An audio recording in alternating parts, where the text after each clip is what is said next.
بسم اللہ الرحمن الرحیم۔ السلام علیکم ایوری ون، کیسے ہیں آپ سب لوگ؟ امید ہے کہ آپ سب لوگ ٹھیک ٹھاک ہوں گے، آپ کی دعاؤں سے الحمدللہ میں بھی بالکل ٹھیک ہوں۔ تو شروع کر لیتے ہیں آج کا واقعہ۔ حضرت محمد صلی اللہ علیہ وآلہ وسلم کی جوانی کے واقعات ان کی سیرت کا نہایت اہم حصہ ہیں، جو نہ صرف ان کے اعلیٰ اخلاق، کردار اور خوبیوں کو ظاہر کرتے ہیں، بلکہ ان کی زندگی کے ابتدائی حالات اور ان کے اللہ تعالیٰ کے منتخب نبی ہونے کی تیاری کے پہلو بھی عیاں کرتے ہیں۔ یہ واقعات ان کی حکمت، دیانتداری اور محبت کو ظاہر کرتے ہیں۔ حضرت محمد صلی اللہ علیہ وآلہ وسلم کی جوانی کی سب سے نمایاں خصوصیات صداقت اور امانت داری تھی۔ مکے کے لوگ آپ کو صادق اور امین کے لقب سے پکارتے تھے، کیونکہ آپ ہمیشہ سچ بولتے اور امانت کی حفاظت کرتے تھے۔ لوگ اپنی قیمتی چیزیں آپ کے پاس رکھواتے تھے اور کبھی کسی کو شکایت کا موقع نہیں ملا۔ جوانی میں آپ صلی اللہ علیہ وآلہ وسلم نے تجارت کا کام شروع کیا۔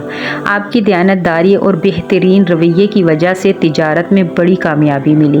ایک موقع پر حضرت خدیجہ رضی اللہ عنہا، جو مکہ کی ایک معزز اور مالدار خاتون تھیں، نے آپ کو اپنی تجارت کا حصہ بننے کی پیشکش کی۔ آپ صلی اللہ علیہ وآلہ وسلم نے ان کا مال لے کر شام کا سفر کیا اور وہاں تجارت میں دیانتداری، حکمت سے بہت فائدہ پہنچایا۔ حضرت خدیجہ رضی اللہ عنہا نے آپ کے اخلاق سے متاثر ہو کر آپ کو نکاح کا پیغام بھیجا۔ آپ صلی اللہ علیہ وآلہ وسلم کی جوانی میں مکہ میں ایک اہم واقعہ پیش آیا جسے حلف الفضول کہا جاتا ہے۔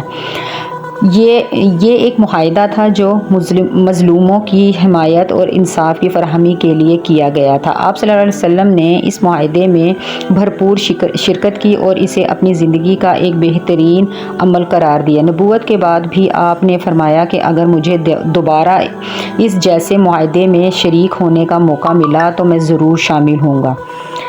ایک اور مشہور واقعہ اس وقت پیش آیا جب قریش نے خانہ کعبہ کی دوبارہ تعمیر کی۔ جب حجر اسود کو اپنی جگہ رکھنے کا معاملہ آیا تو قبیلوں کے درمیان جھگڑا شروع ہو گیا۔ سب چاہتے تھے کہ یہ شرف انہیں حاصل ہو۔ آخرکار فیصلہ ہوا کہ جو شخص سب سے پہلے کعبہ کے دروازے پر آئے گا وہ اس مسئلے کو حل کرے گا۔ حضرت محمد صلی اللہ علیہ وآلہ وسلم وہاں تشریف لائے اور سب نے ان کی دیانتداری پر اعتماد کیا۔ آپ نے حجر اسود کو ایک چادر پر رکھا اور تمام قبیلوں کے نمائندوں کو کہا کہ وہ چادر کو اٹھائیں۔ پھر آپ نے اپنے ہاتھوں سے حجر اسود کو اس کی جگہ نصب کر دیا اور یوں ایک بڑا تنازع ختم ہو گیا۔ حضرت محمد صلی اللہ علیہ وآلہ وسلم نے اپنی جوانی میں کبھی کسی برے عمل میں حصہ نہیں لیا۔ اس وقت مکہ میں شراب نوشی، جوا، بت پرستی اور دیگر خرابیاں عام تھیں، لیکن آپ ہمیشہ ان تمام چیزوں سے دور رہے۔ آپ کی شخصیت ہر لحاظ سے پاکیزہ اور اعلیٰ اخلاق کی آئینہ دار تھی۔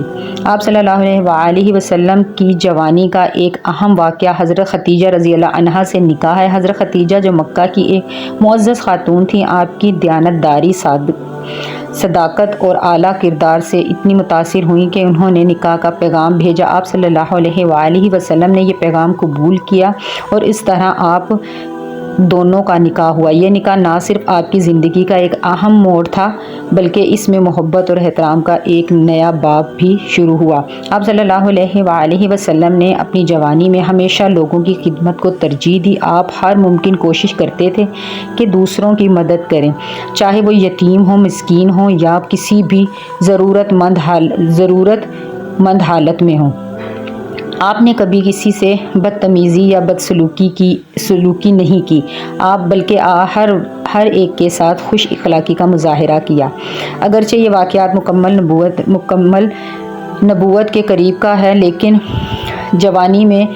جوانی کے آخری حصے میں آپ غار حرا میں عبادت کے لیے جایا کرتے تھے۔ آپ گھنٹوں تنہائی میں اللہ کی عبادت کرتے اور اس کائنات پر غور و فکر کرتے تھے۔ یہ عمل اس بات کا اشارہ تھا کہ آپ کی روحانی تیاری ہو رہی تھی اور اللہ تعالیٰ کو آپ کو نبوت کے عظیم منصب کے لیے تیار کرنا تھا۔